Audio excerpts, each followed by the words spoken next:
नमस्कार दोस्तों, मैं महेंद्र शर्मा स्वागत करता हूं मेरे यूट्यूब चैनल में। आपका उम्मीद करता हूं आप खुश और स्वस्थ है। दोस्तों आइए दिखाते हैं पाकिस्तान की एक डिबेट जिसमें पैनलिस्ट जो मेन एंकर है वो पाकिस्तान की तालिबान की पैरवी करती नजर आ रही है, जबकि दो पैनलिस्टों ने बहुत ही जबरदस्त तरीके से जवाब देते हुए उनको कहा कि तुम अपना सिस्टम खुद का देख लो। एफएटीएफ में तुम ब्लैक लिस्ट में हो, आईएमएफ में तुम ब्लैक लिस्ट में हो, अभी तुम्हारा कुछ नहीं बिगड़ा है, तुम सही रास्ते पे पाकिस्तान को ले आओ, नहीं तो अभी आने वाले समय में पूरा विश्व तुम्हें बायकॉट करेगा और तुम्हारा सिस्टम खराब हो जाएगा। क्योंकि इन पैनलिस्टों ने बहुत ही अखर जबरदस्त जवाब दे दिया, तो ये एंकर और एक पैनलिस्ट और था वो बौखला गया।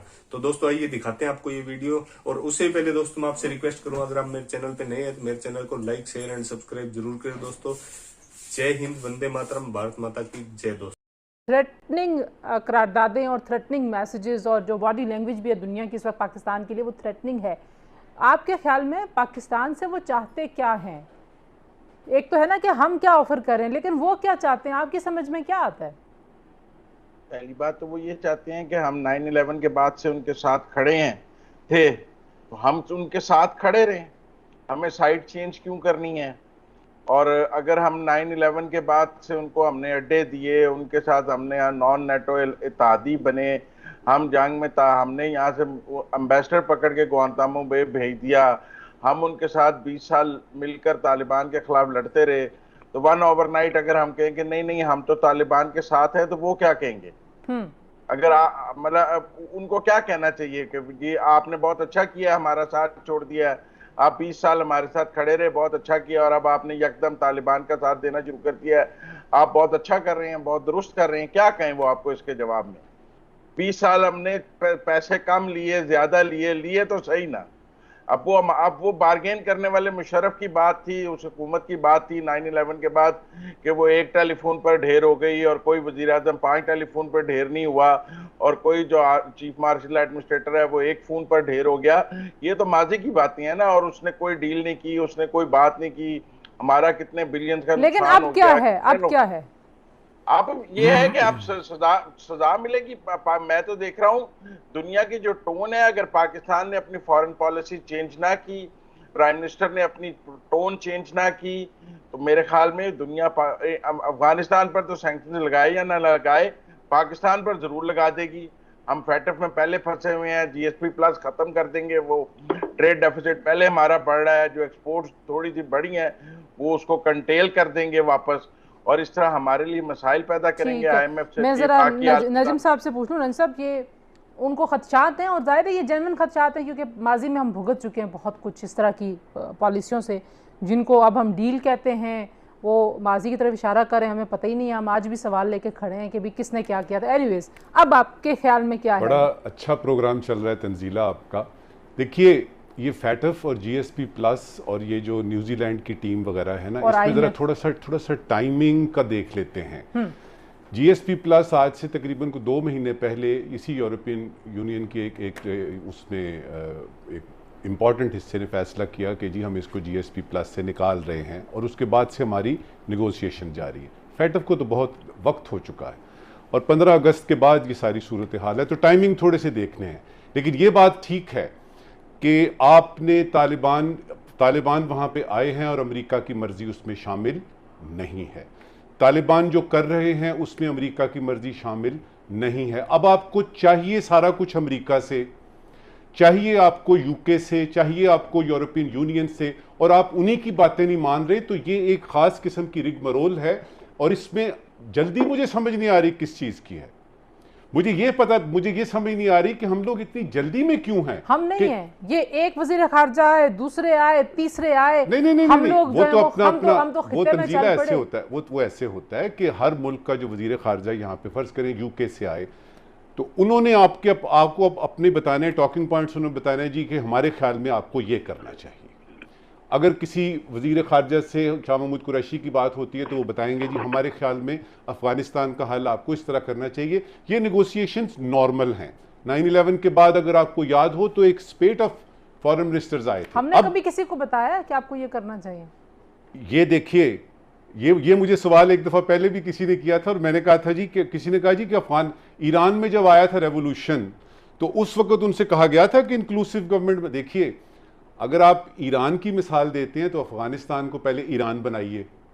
सऊदी अरेबिया की मिसाल देते हैं जी, वहां पे किंग है और वहां पे जमहूरियत भी नहीं है और फिर भी अमेरिका, पहले सऊदी अरेबिया बन के दिखाइए।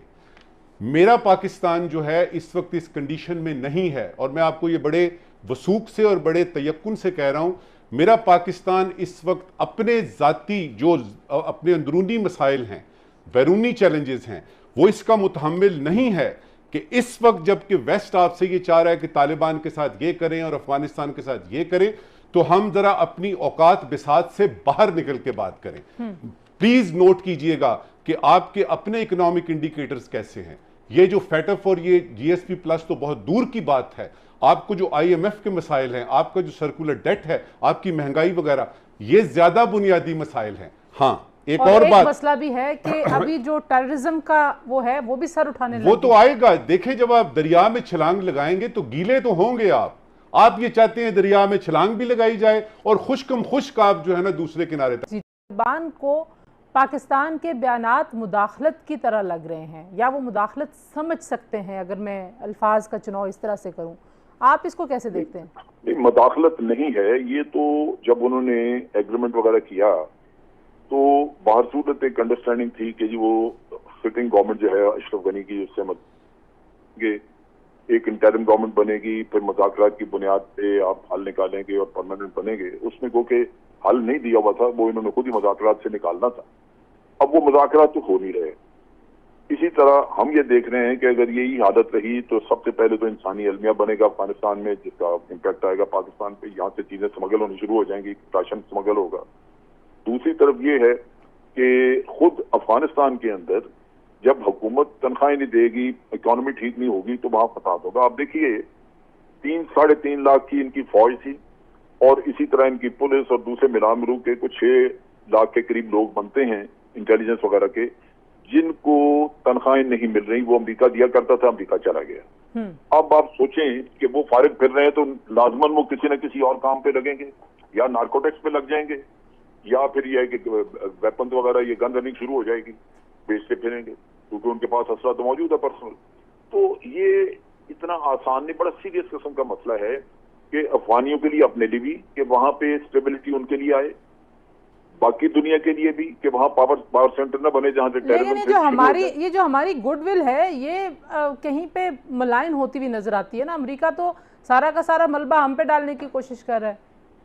वो करेंगे, आप उनके लिए आसमान से तारे तोड़ के लाके दे दें तब भी वो करेंगे। उनका डू मोर जो है वो अनएंडिंग है। ये आपने सोचना है कि किस नहर पे आके, किस लिमिट पे आके आपने उनको कहना है जी नो मोर।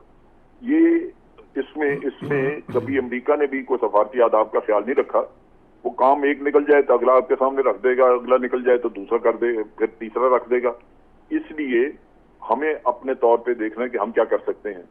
सो इस वक्त हम यही कर सकते थे कि हम तालिबान को कायल करें, क्योंकि हमारे रवाबत मौजूद हैं, हमारे एम्बेसडर वहां मौजूद हैं, वो मिलते रहते हैं।